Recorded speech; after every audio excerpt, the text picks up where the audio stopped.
29 серпня продовжуємо. 29th of August, we're back in Ukrinform, Ukraine Media Center. My name is Svetlana Chiporenko. We'll be talking about harvesting campaign 2023 and export of Ukrainian products. We have Denis Marchuk, Deputy Head of the Ukrainian Agri Council. Denis, hello. Greetings. So what about the harvesting campaign? What are the results as of today? Despite the full-scale invasion and inability to complete sowing campaign on 20% of our harvesting area, we can still have some harvesting.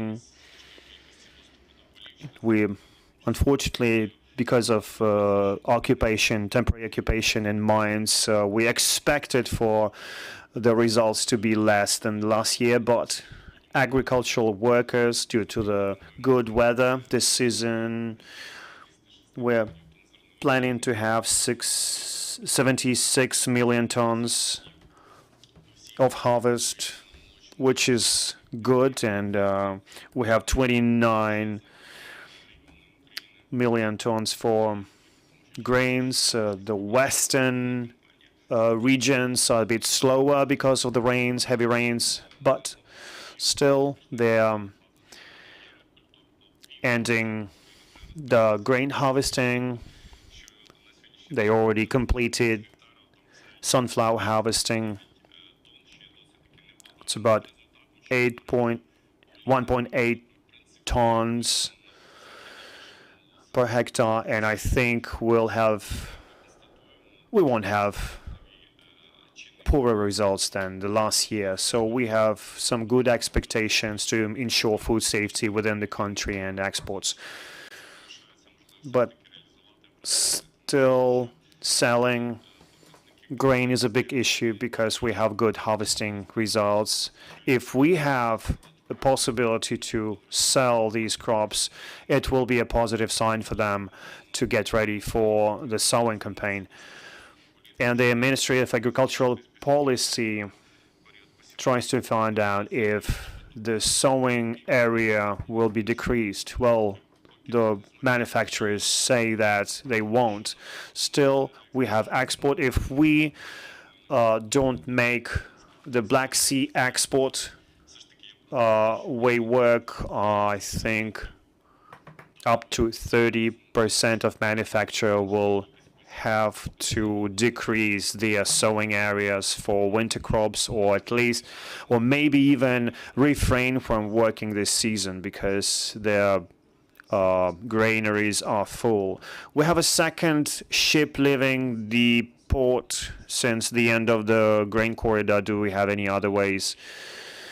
Well, according to the information that we receive, we still have some plans for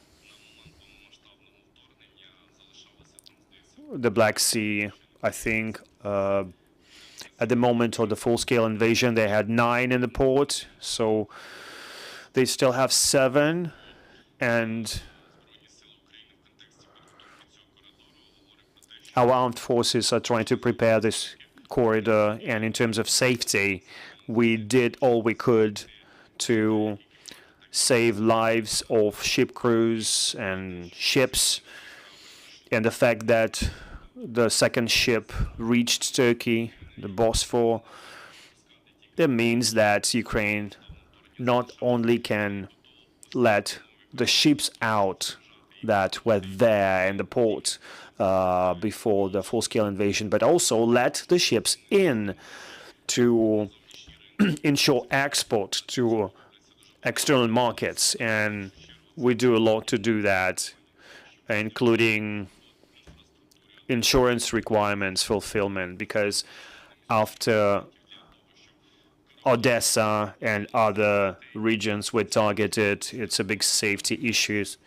It's a big safety issue, and insurance is one of the priority areas to ensure that this route is safe. And we've been saying that we're allocating more than 20 billion hryvnias for insurance, and we are completing consultations with European insurance companies that could also help with insuring these ships. If we do a good job, in a couple of weeks from now, we can expect some results we're not sure that big Odessa ports will operate 100%, just like before the full-scale invasion, but at least every month it could ensure 50%, 40% out of their capacity, maybe 25 to 20 to 30 ships, and we can reach 4.5 tons. And 50 million tons of export were actually a good figure. The word is interested in getting Ukrainian grain. Do we have any alternative ways to export the grain? We don't have any alternative ways, so maybe only through space, but we haven't reached that level of technology, and we're working on that, like Danube and on-land routes. And Danube was targeted as well, and after the grain initiative was seized, we held multiple attacks against the Danube corridor, and we've lost thousands of tons of grain, and this is one of the problems that doesn't allow us to get back to that route, because before that we had a potential of 2 million tons with a possibility to scale it up to 3 million tons. But after the attacks, the number of proposals went down, and also the customers increase their prices. And in that situation, it's not profitable to sell grain with these prices. And the issue number one is to make on-land routes work. And throughout August, we had more grain coming through railway, but this is far from what we used to have. The capacity as 1 million tons for on-land routes, for railway routes. And we have a lot of things to work on, and we can develop that after we cancel the ban on exports, which is active since May. And what they've been saying in the European Commission, they have intent not to extend it. But there are countries like Poland and Hungary that, despite the decision of the European Commission, will continue the ban, and it won't be very positive. But there are some positive aspects, because the European Commission considers partial compensation for grains and oilseed crops transportation, and because of that we can engage the Adriatics and Baltics infrastructure. So we can compensate 50 euros per 1 ton, and 20 million tons can be transported through our Western partners' infrastructure. Last week, our colleagues from the UAC met representatives from Lithuanian government. We had a meeting with their MPs and the Minister of Economy, and they support the idea to create a certain green corridor for Ukrainian products, meaning not creating bureaucratic obstacles in Poland, for example. And we need to have that compensation system, and also a possibility to intervene. We can provide our manufacturers with some funds so that they can prepare for the sowing campaign, and so that they can have the possibility to transport whatever they have in their granaries, and we're discussing that with the European Union. Why do you think certain EU countries ban our exports? Well, then country number one is Poland, and we understand their situation. They have elections. The elections are pretty difficult for the ruling party, and they want to support the national manufacturer, so they try to reach out to their voters. There's a competition between different political platforms. They have a party called Confederation, and they are getting more votes from the ruling party, and they're working on the same subject, which is agriculture. And we can't expect these decisions to be cancelled, because they will need to create a coalition, and those represented in the parliament will meet and discuss these political messages. So probably Poland will violate the decisions in the EU and will extend the ban to the end of 2023. And Hungary, nothing really to comment here. They're pretty consistent in the claims. And Romania is pretty positive, and they are trying to improve the logistics through Danube and the railways, and also helping us with the training of navigators. And it is possible due to the partnership with Romania. So all of the 5 countries in Eastern Europe, they have different approaches. We have a good crop in Ukraine. You mentioned, do we have the right infrastructure to preserve it, considering the fact that it is targeted by the enemy? That's a good crops for the war period. We have enough infrastructure to store the crops, but only if we export it. If it's being stacked up on the warehouses, we can face the problem of the lack of granary space. But we do everything to reach at least 4 million tons for export, and in that case we won't have any difficulties. But we've mentioned that we have a support program that worked last season with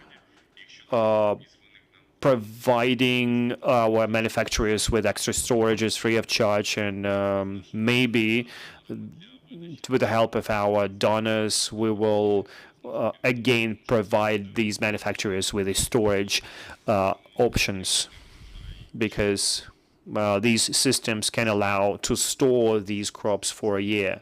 What about demining of agricultural areas? This is a pretty difficult thing to talk about, because in deoccupied areas of Kherson, Kharkiv, Mykolaiv Oblast, these are the regions that were deoccupied partially before, but we need better conditions for them. We do understand, however, the lack of equipment and human resources. However we try, we still lack personnel,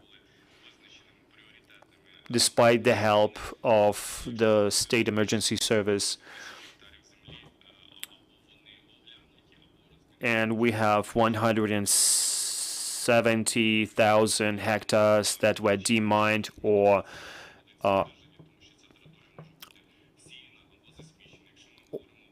tested. And speaking about Kherson region, as of today,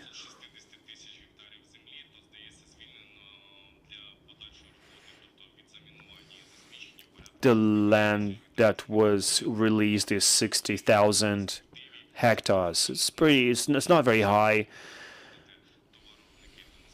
And of course, in that context, the messages coming from the government to our donors is very critical. And we need funding, we need equipment. That's critical for Ukraine. Thank you. Do you have any questions? Hello, Anastasia Kravchenko, Ukrinform. I have a couple of questions. The first question is about forecasted export volumes. We can see that this year harvest will be pretty high. So how much are we planning to export in terms of oilseeds? Well, speaking about the current situation and the stocks that we have, the potential can reach 50 million tons of grain crops. And what about the current status of export? The grain corridor ceased to exist for more than a month, and Russia keeps targeting our ports. We have the export ban in some European countries. So how much have we managed to export? Did the volume decrease? What is the progress here? There are two components here. Well, first, it increased and decreased at the same time. And if we compare with the last marketing year, so it decreased. But if you compare it with this season, within this season, since we have a grain corridor working longer, we have around 6 million, and we used to have more than 3 million last year, so the progress is good. And in 2022, we can remember that the grain initiative was active since last August. Now we're only using Danube, and we managed to transport 1.7 million of grains, and that's not what we counted on. And also the prices fluctuating on the market. The price for grain is around 240, and in Danube it's plus $80. So we're losing $80 on every ton. And if we consider the resources that we spend, the manufacturers are earning a lot less than they spend. So without increasing export, without increasing the price, that will be very problematic for our manufacturers. Thank you, Denis, for that information. Reminding you, we have Denis Marchuk, Deputy Head of the Ukrainian Agri Council. We will continue our work tomorrow. Please stay with us.